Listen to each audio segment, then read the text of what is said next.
day, everyone. Welcome to another episode of Reading with Ayo. Okay, I always say this is a special episode, but this one is a special episode. I have my mentor with me. I miss him so much. I know he's in retirement right now, but I love him and I miss him so much. When I met Lee, I didn't even, I met him and I said like, hey, Lee, I want you to, I wanted him to be my mentor, but I didn't know how to tell him, right?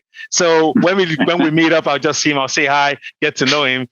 But as fate will have it, we were paired up in a one mentoring session and we became just close friends. He's been like, my mentor, my sponsor, a father figure to me. So I really love Lee, but I want him to introduce himself. Hey, Mr. Lee, how you doing? I'm doing fantastic, Ayo. It's great to see you again. And it's funny, you call me your mentor. Man, you're my mentor, and you know that. You know things you taught me. Maybe we'll talk about some of that during the session, but mentoring is always mutual. And in fact, there's a mutual mentoring idea I want to share with you if we have time at the end of this. That I think is very powerful. I want to share that with everybody a little bit later. We can go into that a bit later, but I'm doing fantastic. I'm enjoying retirement. Been retired since the end of May, and I'm loving it, man. It's the best job I've ever had. Nice. We can talk a bit about that. Nice. Okay. So we're going to talk about that. How's retirement? How are you enjoying it?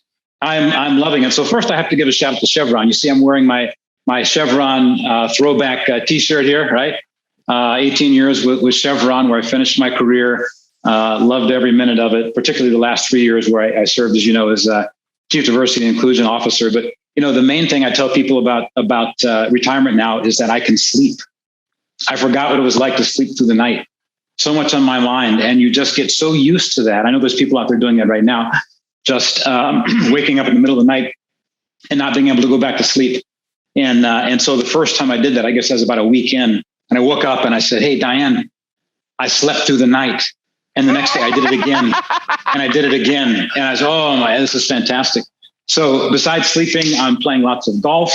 I'm, as you know, I was elected to the board of Pros, which is a tech firm here it's a mid-cap tech firm here based in Houston, been around 30 years. And a real quick commercial since I have the airtime.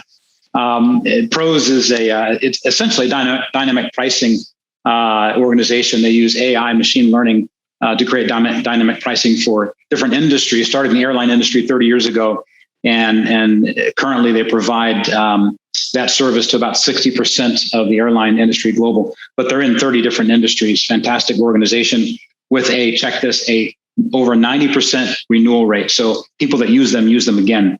So look them up, pros.com, Pros, and see what they're all about. So anyway, I'm doing that, and I'm doing a little bit of advising and consulting in the DEI space.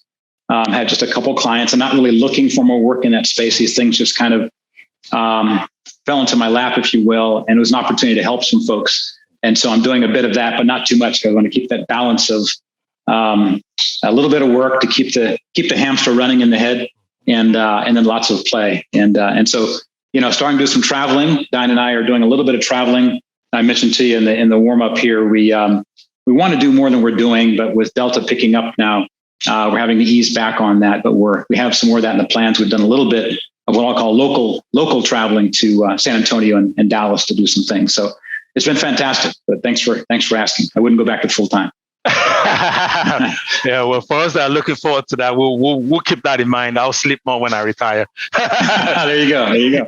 Hey, actually, you're one of the people that people have been asking about for me to bring on Reading with Ayo. People have actually requested for you, because they've read some of your stuff. They've seen the impact you're making right now, you've made in the past, and they were like, we want to hear from him. So, I want to ask you this question, right? Because you helped me to find my voice, right? In a way, you didn't have to tell me, but it was in your actions. It's the things that you said, the things that you wrote, and there's a lot of people that are trying to find their voice. What would you say to those people that are trying to find their voice to make a difference? Yeah. Just do it. There are people waiting to hear from you in ways that, and you don't know they're out there, right? And I'm sure you've experienced that through reading through Ayo, right? Yeah. As you've spoken, as you've shared books, as you shared your learnings, you find out there are people just waiting to hear your message. So you just have to speak up. And, and this kind of goes back to you being my mentor, as you will recall, after George Floyd died, I was a bit reticent to talk about the issues that we were going through and some of the feelings that I had. And I really hadn't shared any of those things publicly, even though for Chevron, as you know, I was writing articles once a month, but I hadn't addressed this. And it wasn't until you and I got on the phone, and never forget, we got on the phone and, we went through the standard, hey, how you doing question. And you asked me how I was doing. I said, I'm fine, blah, blah, blah, blah, blah. Typical answer. I said, Ayo, how you doing? And you said, Lee, I'm scared. I'm scared for my family. I'm scared for my kids. I'm scared for myself. These things we're going through dealing with being a Black, an African-American. Actually, you're Nigerian, but Nigerian-American here in the U.S. And that's what caused me then to write the article that I did.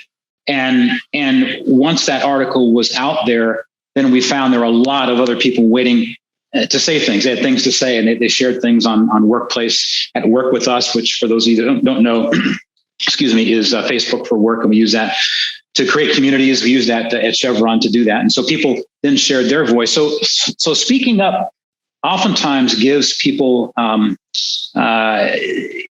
reason to speak up as well. It gives them permission to speak up in ways that they would not have done that before.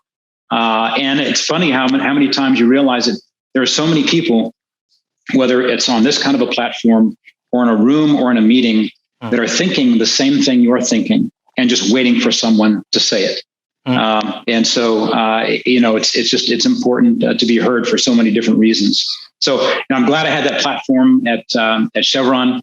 And now I'm doing a bit more writing now. I wrote an article for a Harvard Business Review about a month ago, and I'm writing one. I think I can say this. I think it's okay to say I'm writing one for Heart Energy. It'll be out in September, and looking forward to that. And so I'm looking for opportunities to do that and continue to have a voice, beyond my work position before. So actually, I'm going to ask everybody, go check Lee on his LinkedIn page, because Lee has a lot of great stuff. There was something you just shared recently that, you had to read up and read down.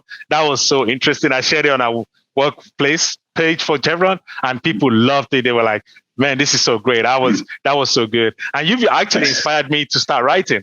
So you might see a book coming out very soon from Ayo. So we'll not be reading with Ayo. We'll be writing with Ayo then. Well, you got to give us a little hint what it's about. Can you share, or are you keeping that in secret? Right? Actually, it's already on LinkedIn, and people don't know yet. It's called Let Me Bust Your Bubble. It's just the lessons I've learned, and I've started doing work on LinkedIn, and just to see people's reaction to some of this content. But people don't know. They're helping me they're my social experience, helping me to start my reading. And I love the title. Yeah. It's some of the stuff that I've started looking about, like celebrating yourself. People don't celebrate yourself. For me, one of the things I do is, like, when I go for a run, every 1 mile, I will celebrate it. I'm like, I got this. I will celebrate that I did that. And like when I get something at work and I'm done and I did a great job, I might just, get a Coca-Cola bottle, a bottle of Coca-Cola or my drink, or if it's in the evening, I'll get my, shot of scotch or something, put on some music, dance around the house, and just celebrate that achievement. People don't celebrate themselves, and I will encourage that. I love that. That is so. I love that you do that, Ayo. That is so important. Usually, we wait until we reach the end of the game, right? We don't celebrate the milestones along the way.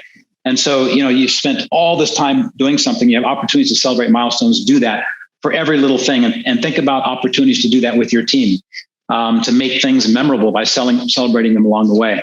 That's a fantastic idea. I love that.